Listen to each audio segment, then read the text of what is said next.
আজকে হঠাৎ করেই আমার স্বামী বলে উঠল, চলে যাচ্ছি কদিন পরে, নিজের খেয়াল রেখো। কথাটা শুনে আমার মনের ভিতর যেন ঝড় উঠে গেল। হ্যালো বন্ধুরা, কেমন আছো সবাই? আশা করছি সবাই অনেক ভালো আছো। তো কোচবিহার জেলা থেকে আমি মল্লিকা বলছি। প্রতিদিনের মতো আজকেও ঘরের বাসি কাজ শেষ করে মুখে ব্রাশ নিয়ে গোছাচ্ছি ঘর। বেলা কিন্তু অনেকটাই হয়ে গেছে, কিন্তু এখনো বিছানা তোলা হয়নি। তার কারণ আমার স্বামী ঘুম থেকে উঠতে উঠতে প্রায় 8টা বেজে যায়। তো ততক্ষণে আমি বাড়ির বাকি কাজগুলো সেরে ফেলি, লাস্টে বিছানাটা আর ঘরটা গোছাই। তো শুয়ে তো থাকবেই বিছানায়, ঘরের বাকি কাজগুলো কি করা যায় না? যেমন ঘর ঝাড়ু দেওয়া, আলনা, কাপড় চোপড় গোছানো, এসব তো করাই যায়।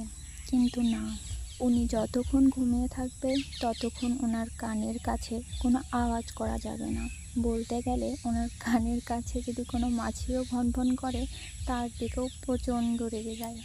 আর আমাকে তো বকাবকি শুরু করে দেয়, বলে কি না, সাত সকালে তোমার খেয়ে দিয়ে কোনো কাজ নেই, আমার কানের সামনে এসে এইসব ঝাড়ু দেওয়া দেওয়ি করছো। অত কথা কে শোনে বাবা, আমি বরঞ্চ এসব কাজ পরেই করব।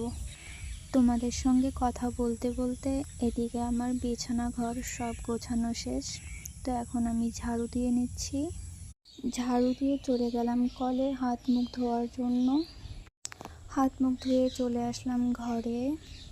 তো বন্ধুরা, স্বামী স্ত্রী একসঙ্গে থাকলে টুকটাক ছোটোখাটো ঝগড়াঝাটি, কথা কাটাকাটি, বকাবকি, এসব তো হবেই, তাই না?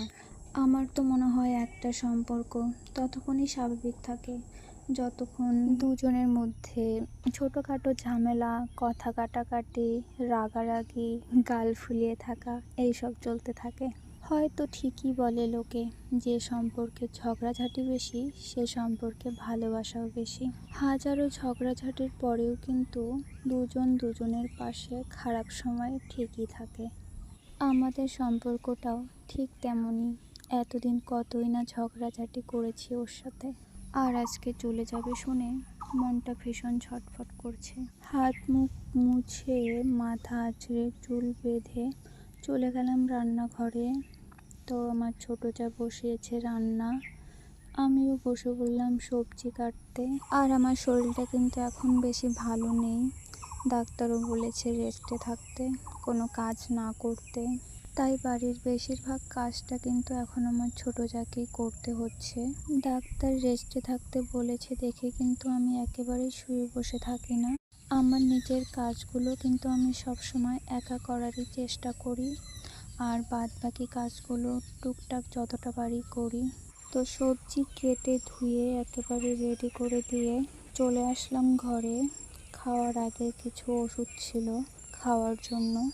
আমার এরকম খারাপ অবস্থা, আর আমার স্বামী আমাকে রেখে চলে যাচ্ছে বাইরে। কথাটা শুনেছি থেকেই অনেক কষ্ট হচ্ছে, কিন্তু কিছু করার নেই, বাধ্যতামূলক যেতেই হবে, কোনো উপায় নেই। এবারই যে আমার স্বামী আমাকে রেখে প্রথমবার বিদেশ যাচ্ছে, তা কিন্তু একেবারেই না। এর আগেও সে অনেকবার আমাকে রেখে বাইরে গিয়েছে।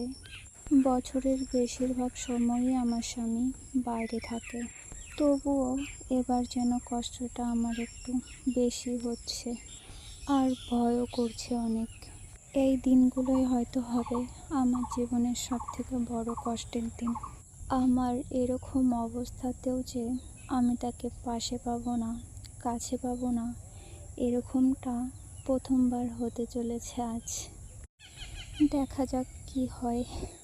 আমরা গরিব ঘরে জন্মেছি ভাই, টাকার কাছে আমাদের আবেগ, অনুভূতি, মায়া, মমতা সব বিসর্জন দিতে হয়। কষ্ট হলেও সবটা হাসি মুখে মেনে নিতে হয়।